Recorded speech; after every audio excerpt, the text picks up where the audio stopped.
That's impossible because music's very subjective and very personal, and especially because with New Model Army, especially because we don't fit into a genre.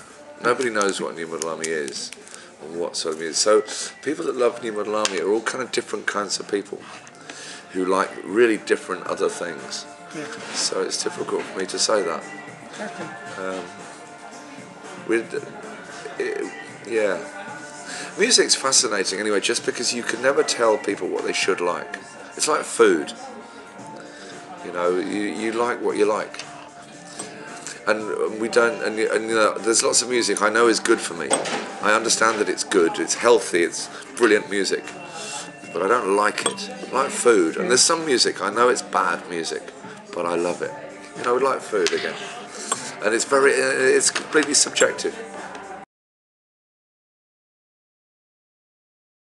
Well, in the middle of the 90s, to be honest, we kind of lost our way a little bit. And it was because me and Robert had been at the core of the band, and we started to want to do different things. And it became a bit... And we didn't have a manager at the time. So everything was kind of drifting a little bit.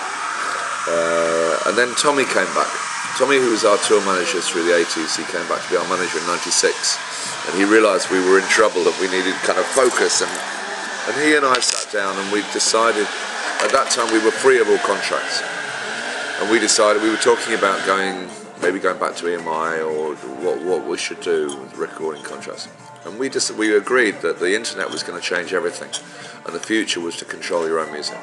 And so we started our own label, and that's worked really well. The disadvantage, of course, is always money. You know, there's no big budget for promotion or anything.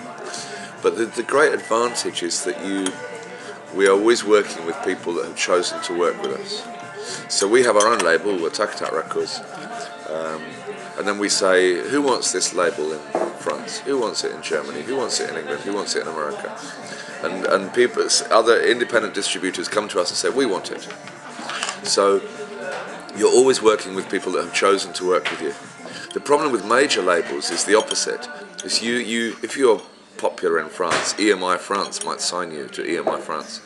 And then automatically you're on EMI in England and EMI in Italy and EMI in America, but they haven't chosen to work with you and they don't want you. You know, we used to have this experience where we were with EMI and in lots of countries they didn't want us, they didn't like us, they didn't understand us.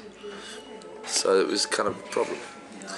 And now, of course, everybody sells less records now because everybody bootlegs, you know, steals everything on the internet. And it's stealing, but I don't lose sleep over it.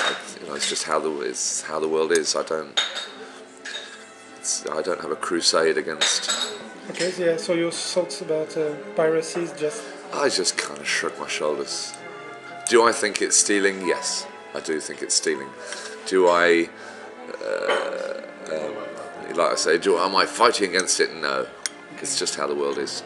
You know, it's shrug. In a French sort of way.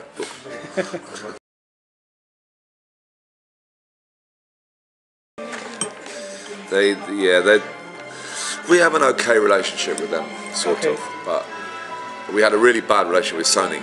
We have one album with Sony, of Love of Hopeless Causes, and they don't even know they have that album. You know, it's so low on their radar. But slowly we're trying to get back all our buy back all our control everything again, but we'll see.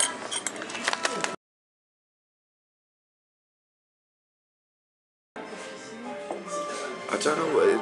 We're an odd band, but I think the beginning point was never to have a hit. Anyway, we didn't care. We didn't start in a band in order to become successful. We started in a band to play 2 gigs in a pub in Bradford because it was fun. That was the reason. It was good. It sounded good to us. And that's still the reason.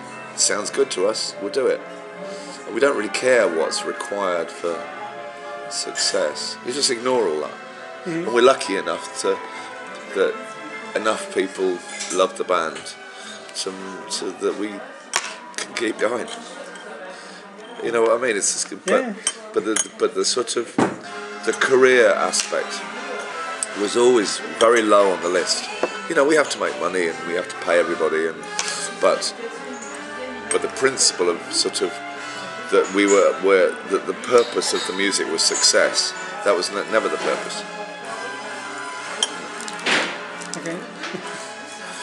I think that's why we're still here.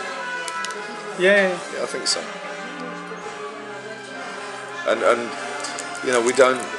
I can't think of any other band with a 30-year history who can tour and play so little old material. Last Christmas somebody asked me how much, you know, old material you play, and I noticed that in the 17 songs before the encore, there was 2 songs from before 2000.